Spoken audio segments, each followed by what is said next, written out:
Football, friendship, and great stories. Conversations about the business of football and inside stories you don't hear on the mainstream media. The Director of Football Show. Welcome to episode 1 of the Director of Football Show. Today's podcast we will kick off with a truly unique guest, Mads Davidsen, former Director of Football at Shanghai SIPG and Jazira Abu Dhabi. Currently Mads is in charge of the Right to Deem project. I am your host Vitas Malash, and now dear friends, here is Mads Davidsen. Mads Davidsen, thank you very much for joining the Director of Football Show. You have a truly unique story, and in recent times, last couple of years, you've been involved with one of the biggest clubs in China, in Shanghai, and obviously your latest journey as a director of football was in Al Jazira Football Club. People in Asia, people around the world know that these are massive clubs. It's clubs that are not easy to enter. I don't know if people in Europe actually realize how big those two clubs are. And then an inspiring young brain from Denmark ended up at these clubs. So my question is, as I kick off every podcast, who is Mads Davidsen? And can you tell us about your journey in football and later on as a sporting director / football executive?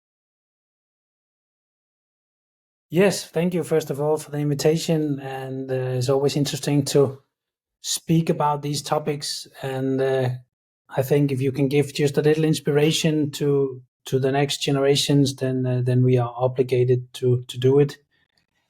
I think what I've been told the most the last years is always that my journey, or whatever we call it, my pathway is very different. That I took some decisions that probably not so many would have taken, and that is not to say that I'm better, because there's no right or wrong, but for me it was the right move, and over time I think that it's been an amazing 11 years living abroad and now back to Denmark, but luckily still involved in an international project. So yeah, to start from the, if you follow the timeline, I've obviously played football since I was a little kid, and went into coaching very early, and was lucky to meet, and that's I think is the first important note to make. I met who is still today kind of a mentor for me, and today he's actually my colleague in Right to Dreams. Has been an interesting circle with him, called a person called Flemming Petersen, where he was first my coach, then he became my mentor, pushing me into coaching, giving me advice, giving me inspiration, giving me good discussions when I had some situations. I always called him, and now we are colleagues back in Right to Dream. So it's a little bit of an end of the circle, but this was an important meeting with him, because he kind of directed me, said to me, you have a talent for being a coach. You have you interpreted football in a very analytic way that not many players do. So you should try to be a coach. So he kind of pushed me that way. And at the same time, I was doing my university bachelor and later master, which I also think has defined me in the way that I believe a lot in, let's say, facts, or at least some kind of scientific proof. I'm not a big believer of feelings, or I hope so, or I believe so. I always try to prove what we do and justify decisions by objective parameters. That's probably from my background as a student, and what you learn, and of course, and you know yourself when you step into a university and you write an assignment, for example, the professor's first critique is always, how do you know this? Where do you get this from? You constantly have to prove your sources, constantly have to back up your thesis or your points in a university environment. And I probably took that part into football. But obviously I choose the football path when I was lucky to be offered a full-time position, first time at the Danish club Brøndby. And then I had another interesting meeting with the former Danish player Ebbe Sand, who was about to open a football academy in Shanghai, China.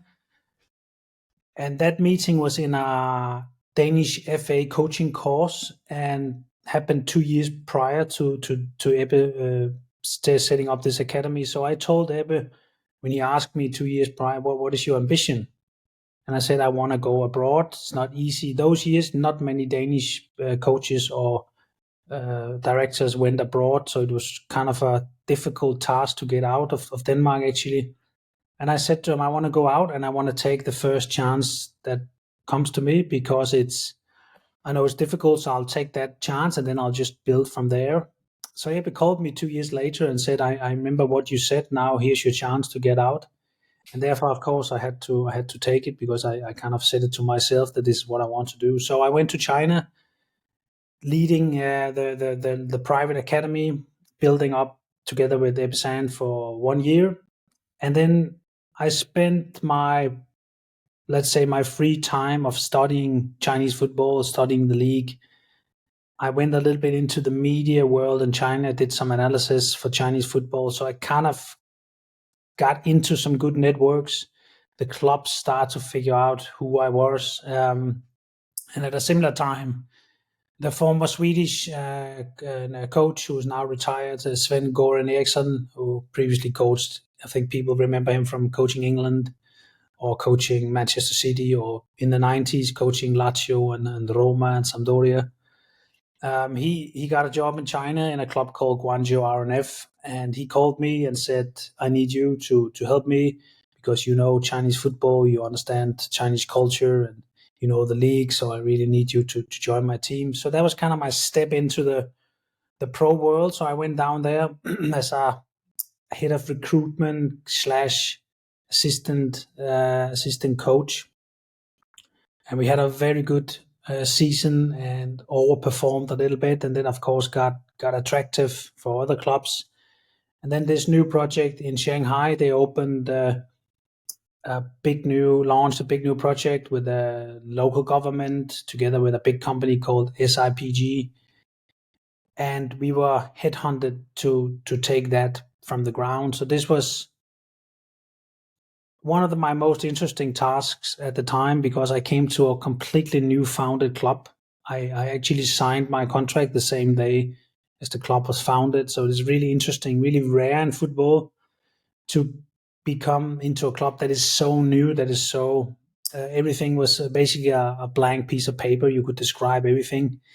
And I was still a coach, I was assistant coach for Sven and still leading on the recruitment. But because of my interest in, let's say, holistic views, and also academy has a big place in my heart, because I came out in my career as a youth coach everything from under 5 to the first team level. So youth has a big part in my coaching heart.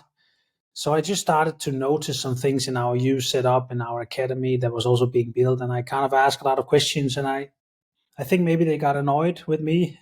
So it was easy to just give me the task. So eventually they asked me to be technical director of the club, combining first team and academy. And that's what we did. And I was there for almost 5 years. And then I started my own company called Optima Football, which was kind of a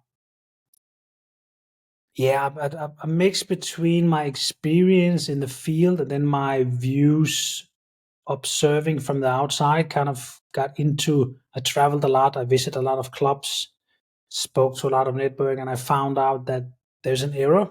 The industry has an error. It's a little bit like a computer, where every time you open the computer, it kind of restarts. That's how most football clubs are run. So I kind of found out, digged into what is the error, and can I help fix this error in the industry? And out of that came obviously my book, together with Dan Hammer, how hard can it be, where we try to combine business strategy with football strategy, and how to build a sustainable club.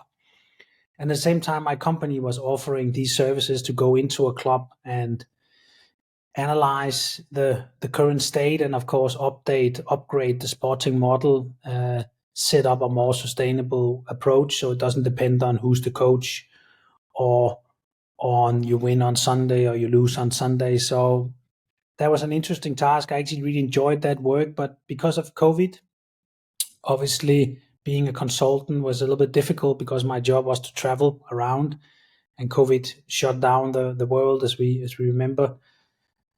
So took a step back, and then I was offered the job in Al Jazeera, like you mentioned, in the UAE as a sporting director. So good moment where to go in a different culture, different environment that always fascinated me, the Middle East, and had 2.5 good years with Al Jazeera. I was very happy. The first 2 seasons that there was a change in the upper management in the end, and I could see that it would not be run the way that I believed in, which is fair enough. It's not my club, it's their club. So I decided to then resign, and then I took some time off, and then before Ride to Dream now as group head of football. So a completely new title, but group head of football kind of means that the Ride to Dream is built on a club in Denmark, FC Nordsjælland, a club in the USA, San Diego, an academy in Egypt, an academy in Ghana. So we are quite a big family, and I'm hired by the group to oversee the development and try to drive forward the football performances of all our locations. So I think that was the little bit long timeline. No, that's a perfect answer, and basically you answered already my second and third question. Well, Optima Football. People, I will put a link down for people to have a look at it. The website is unbelievable. If you ever if you ever want to build a website as a football consultant, I think that's your blueprint. And secondly, obviously, you explained a bit about to Right to Dream. I was very curious what it exactly was, but now you explained to the viewers and myself that it's basically a project, and if you're in football, you understand that with your setup around the world, obviously academy will play a big part in that as well. Nordsjælland, from what I know and understood from my own context, is that their youth setup is pretty amazing as well in the current stage. So then I will go straight to my to my fourth question is because you mentioned in the introduction that you did about yourself headhunted. I've been approached. I've been headhunted once by a company called Nolan and Partners, but nothing came out. So my question is then, what is the difference between a player agent and a football, basically a football staff recruitment agency? What is the difference? Because I never heard of it, and I've been in football for quite a long time, and I didn't know where to place it, what to place it. What is the difference? As you mean when they headhunt staff, you refer Yeah, to? so for example, you see like you have companies now that are actually actively looking for CEOs, directors of football, and they're not, they're not involved with, and normally I was used to get approached by agents, and now you see something coming up like I don't know how to call them. I call them football staff recruitment agencies. What are the difference between these companies and football agent? Because I personally, I never came across the profile where you actually get headhunted, and you basically said yourself, I got headhunted by the Chinese club, so I would involve that they would hire a third party as well to recruit. And I don't know of any other company other than the one that approached me, that is looking for staff within football clubs. And obviously now you mentioned headhunted. Like, it would be interesting to know, like, what are these companies, how do they operate, where did they come from, why is it not done by player agents, why is it done by specific football recruitment type of agencies?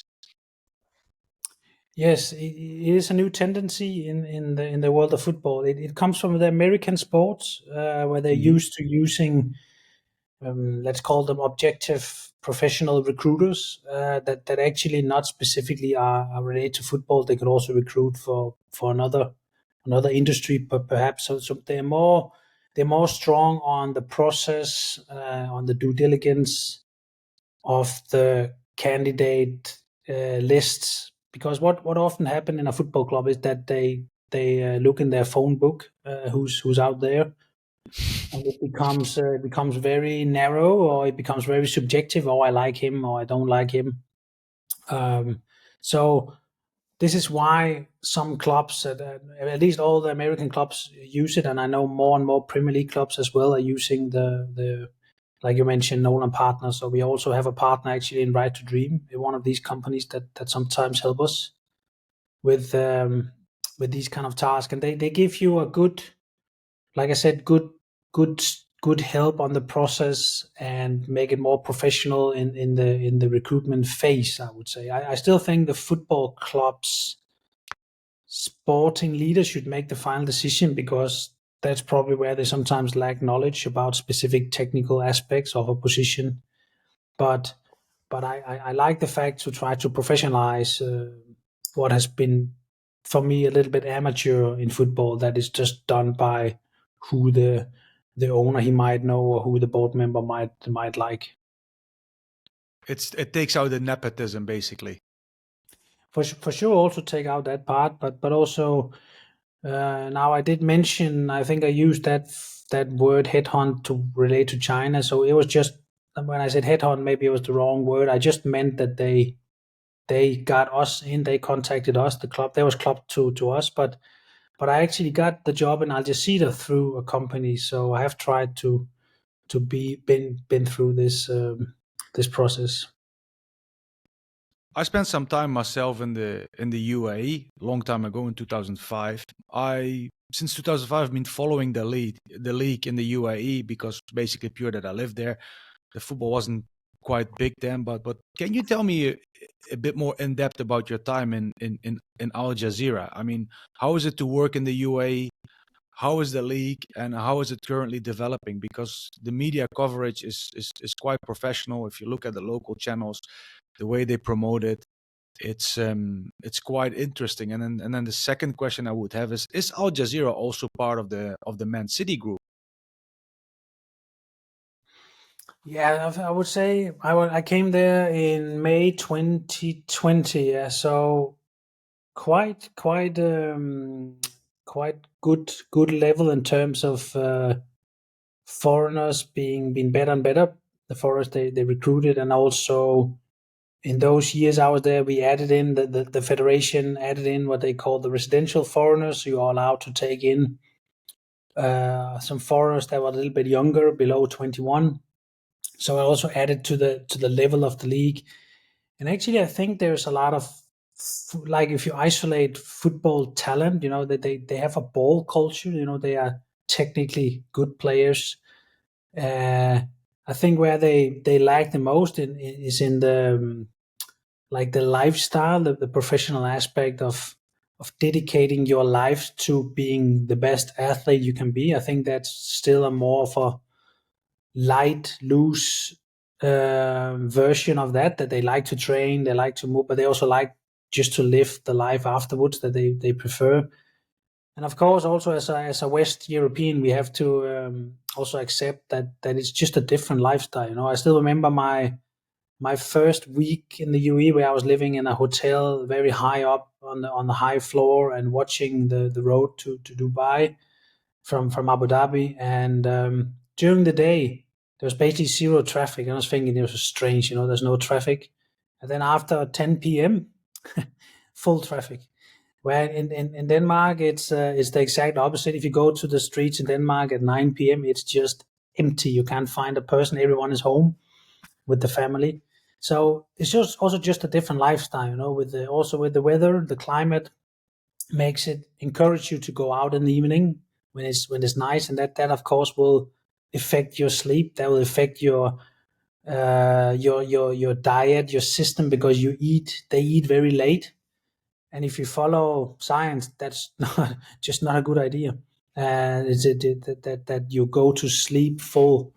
just after you eat. That's not just a good way to develop. So for normal people, I think there's no problem. But of course, related to top athletes, this is areas where they can still upgrade. But I think also in our academy in Al Jazeera, we saw clear talent, and I think they really want to. It seems with the years I was there, they want to invest more.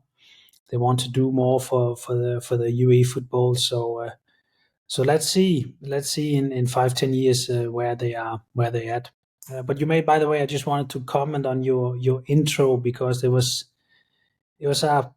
made me smile, where you said that I've been with some big clubs, and then I think you asked kind of a rhetorical question saying, is people in Europe even aware?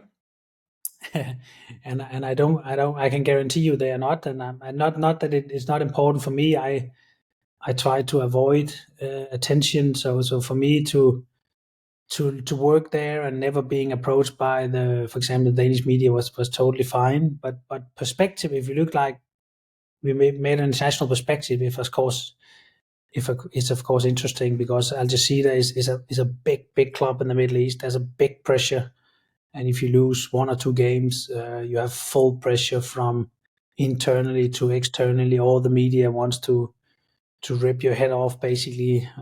So it's definitely a big club in the Middle East. Yeah, that's what.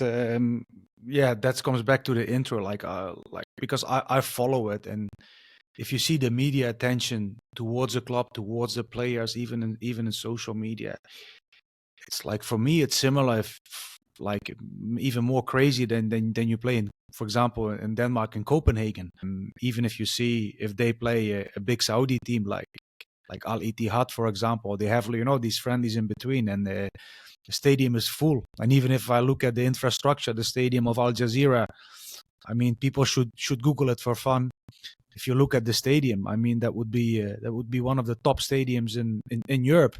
The way they travel, the coaches that they have, the way Al Jazeera, for example, is conducting training camps. They did it once close to my village in Holland. I'm from the south, and they were set up there. And you see what they do, you see the way they travel, you see the local media, how much people are involved, and I'm like, wow, that's next level. That would be on par with media attention in any big European club. So hopefully that will give the European viewers, a bit more of a perspective. And I cannot imagine the pressure you would be on. I dealt with Yeah, the locals. It's I sometimes big. compare, just for if some Europeans I speak to, if they should compare a little bit to something that they know better. I often use Turkey as an example, with, for example, Fenerbahce or Galatasaray. That I think all the Europeans know about that kind of pressure and very hectic media and fans and pressure. If you just lose a few games, everyone has the knife on the throat, basically. So that kind of can relate to what pressure people are on there in the Middle East. Definitely. Is Al Jazeera part of the Manchester City group, or not? Because No, it's okay, it's not one of them. If you count City Football Group, it's not one of them. It's still the same owner, of course, Sheikh Mansour, but not officially part of City Group. what defines a good director of football, or a good football executive, and what do you do different compared to other executives? What's the secret ingredient of Mads Davidsen? Yeah, there's no secrets. We can start by saying that. Yeah, it all starts from the top. So for me, working as a whatever we call it, sporting director, what title it has been, the most important start is to align up. That's also, for example, when I did in Al Jazeera. It was we can use Al Jazeera as an example. It's often best to talk about cases, because otherwise it becomes a little bit too theoretical for the listeners, perhaps. But Al Jazeera, I was offered the job. I speak to a few people that worked in the Middle East. They all told me don't do it. so so it was a quite clear recommendation not to take the job, and they based it, of course, on they know how I work, uh, and they said you cannot succeed there with a long-term vision by building something sustainable where you might lose in the beginning, because of course there's always a risk when you build something longer term that there's a short-term downfall, performance and result wise.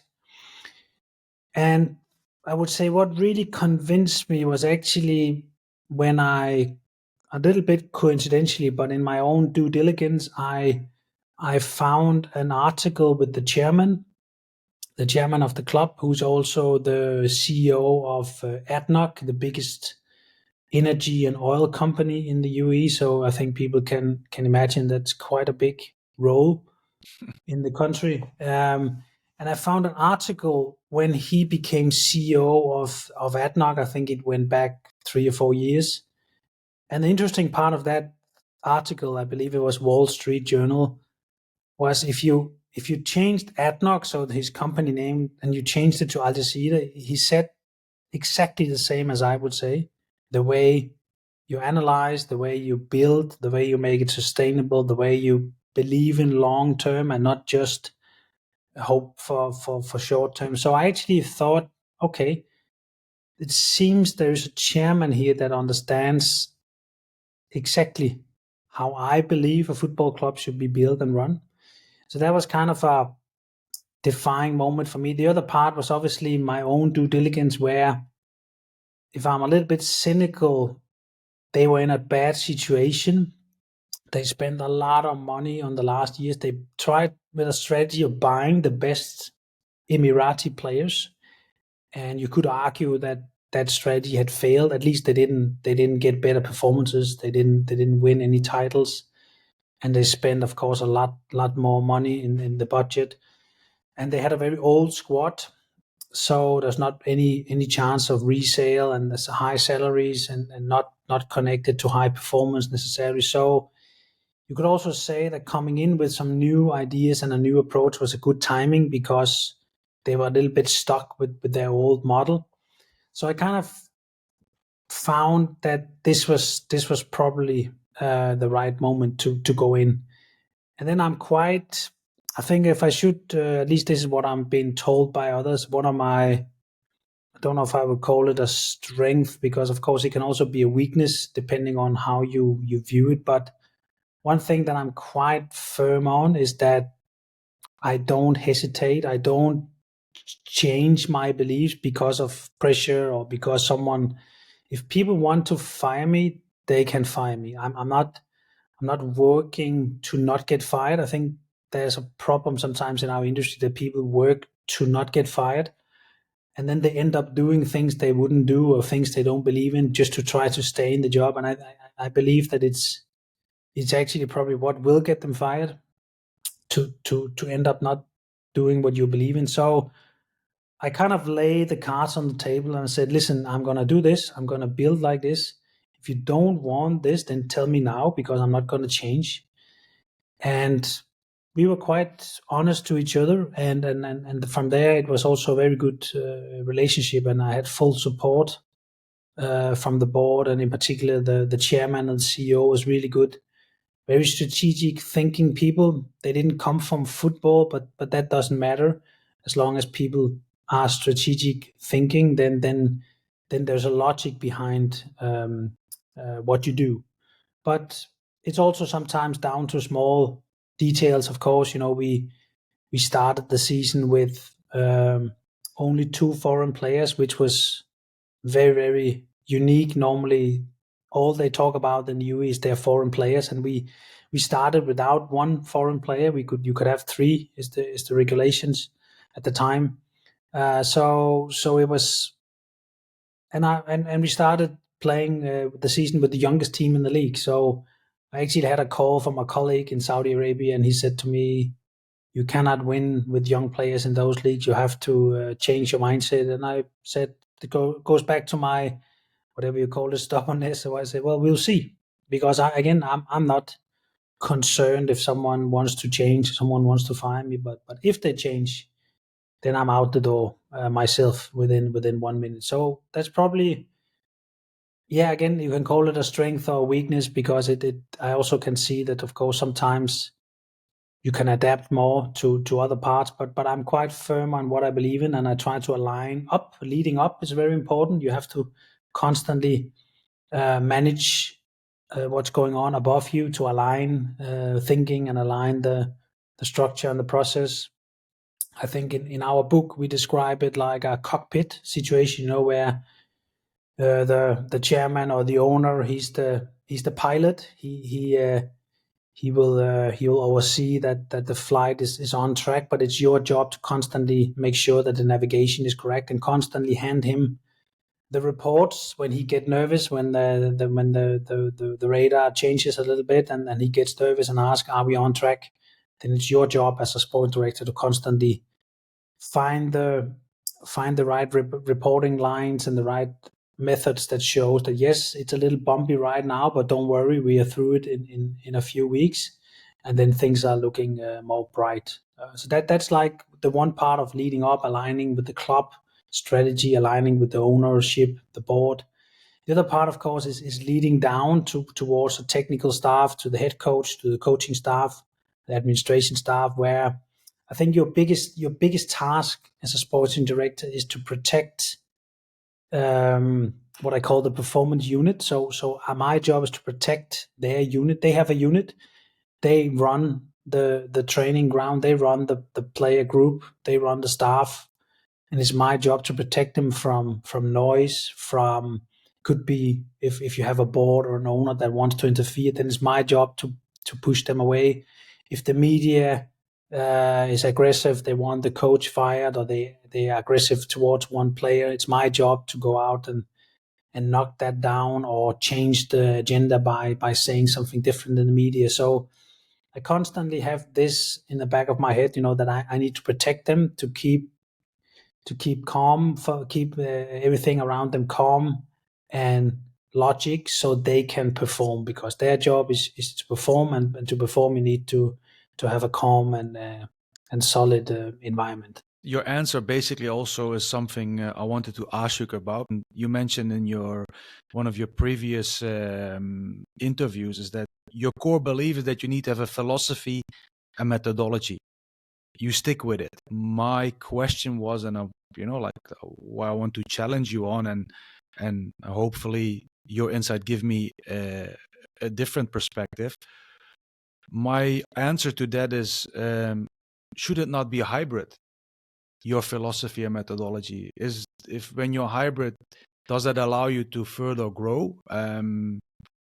It's just something that came up in my mind, like, hey, if I'm a bit more hybrid, I'm a bit more adjustable, I create more of a openness, and maybe that's a way to improve. Or do I say something completely wrong? Because obviously you are the guy with the experience in the field at top level, and not myself. But that was my first internal thought. Yeah, I don't think hybrid is such a bad word, actually, and there can also be a little bit of a misunderstanding sometimes about people assuming that what I'm saying is more rigid than it actually is. So we can take an example here in where I am now in our club in Denmark, FC Nordsjælland, where if you ask Danish media or Danish viewers, fans, I think they would say FC Nordsjælland have a quite rigid style of play, because it's been quite similar for 15 years or something like that. Now, internally, we see this as our competitive edge.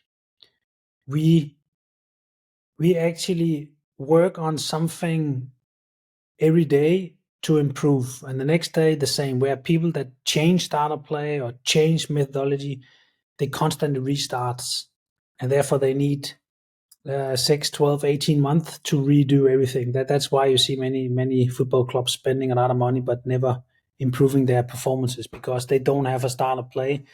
They actually train something different every day, and that therefore, of course, it's difficult to become good at anything if what you do is different. But the detail is a little bit into what you're saying, that internally we don't see our style of play as rigid. And for example, in the winter, we changed the head coach, and we upgraded the assistant coach to becoming the head coach. So a guy that has been part of the coaching team for the last 2.5 years, has been with the club for many years, has been youth coach, so a very good story.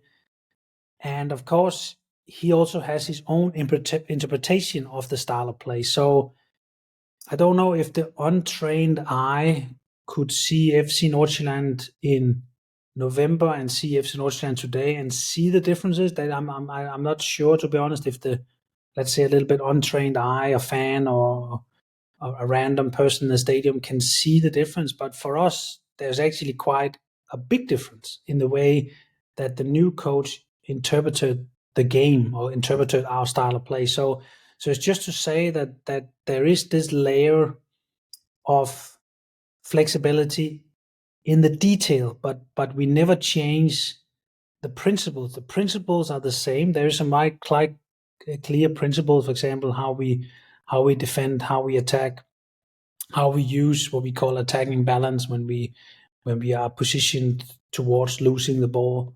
These things are non-negotiables, and that goes for all our clubs, all our academies. That's how we develop our players to understand the game. But the details can always be interpreted differently depending on the person. So that's the flexibility, or I suppose what you referred to as more hybrid. Did it make Wow. sense? Wow, top answer. No, you well, that's a world class answer. I wanted to touch a bit more like a funny side that I ask every guest of ours. So we all have a good story in football, and in your journey as a director of football, technical director, what is a funny, crazy story you can tell us about that we never heard in the media and that you usually will never hear about? Ivan had a funny story in Ivan Kepsia. He had once a player that had the option to go to Hajduk or to Huddersfield, and he didn't know what to do, and he actually flipped a coin, and he decided to go to Huddersfield. So, in your rich history around the globe, I would hope that you have a funny story or anecdote to share with the viewers and myself. Yeah, now it's now you ended that moment where you have too many, so I need to focus here. But I would say, and this is of course positive for myself, but I had an interesting negotiation one time where we were about to sell a player, and I aligned with the board what kind of fee we would try to get in, and then the club that want to buy a club, he makes an offer in US dollars, and it was a little bit under what we expected, but not far off. So after a few back and forward, we end up accepting the offer, and the board were quite happy. Then they should finalize the paperwork. So the actual offer they sent to us, and the figure is the same, but this time in euro. So for us, much more value. Euro is at that time quite higher than American dollar. So it was a really funny situation where I couldn't believe my own luck that I negotiated a sale that was a little bit below that my board wanted to. And then I came back to him and said, by the way, I earned you even more money than I promised you, because we ended up earning more because the same fee came back in euros instead of US dollars. So that was I've never tried that in my life. I was sure until the money was in the account that it was a mistake, but apparently there was some miscommunication in the other club. That's funny. So my final two questions is every guest as an ex-goalkeeper, I always want to give it a goalkeeper edge. So my question to you is, who is the best goalkeeper you ever signed or regret not signing? Yeah, but that's an interesting one, because many of the clubs I've been in, it's not allowed to have a foreign goalkeeper. So in China, for example, you and in the UAE, you cannot play with a foreign goalkeeper. That's a rule. So it's actually one of the probably the position I have looked the the less sad, because we couldn't simply sign a goalkeeper in the clubs I've been at. So I have to think back all the way back to Denmark. I would more say the interesting. I will tell you a different version of a story about a Okay. goalkeeper. So it was he was my reserve goalkeeper at a Brøndby under 19, and he was very ambitious young guy, but the talent was not top. To be honest, he was a hard worker and he tried his best, but not didn't have the level. So this has also been one of my always my values, that I'm honest with people. I'm honest with players, no matter how harsh the message is. Of course, you try to bring it in a constructive way, but you have to tell them in time instead of just waiting for someone to fall off the cliff. So I called him in and I said to him, "You are fantastic to work with, but I'll give you the reality. You will never be a professional football player." And of course, that's a tough message to get when that's your, I suppose, his dream. And then we start talking, and I said, "Listen, you're a bright guy. I knew in school he was getting really good grades, and when we had, like, let's say we had a workshop about teamwork or motivation and these kind of things, he was always on. He was always one of the players that spoke the most. So he really had a lot of qualities and a lot of opinions." I said to him, are you in love with football? And he said, "Yes, I'm in love with goalkeeping." So I said, that's amazing. Then with your skill sets and your background and your intellectual abilities, you can become a very good goalkeeper coach. But then you have to make the decision now. So you're a little bit ahead. Instead of playing in the third tier for 10 years, start now becoming the best goalkeeper coach. So he actually started in our academy, lower academy, as a goalkeeper coach. And again, now we're back to sometimes the coincidences in life that here, what is that, 10 years later, the circle has come to the end, because now I'm his colleague. He's the goalkeeper coach of the first team of FC Nordsjælland, the goalkeeper coach. So it comes back to your. It comes back to one thing. I can end it with right to dream. Yeah, exactly. Yeah. That's what we always say. Everyone has the right to dream. Mads, thank you very much for joining me here at the Director of Football show.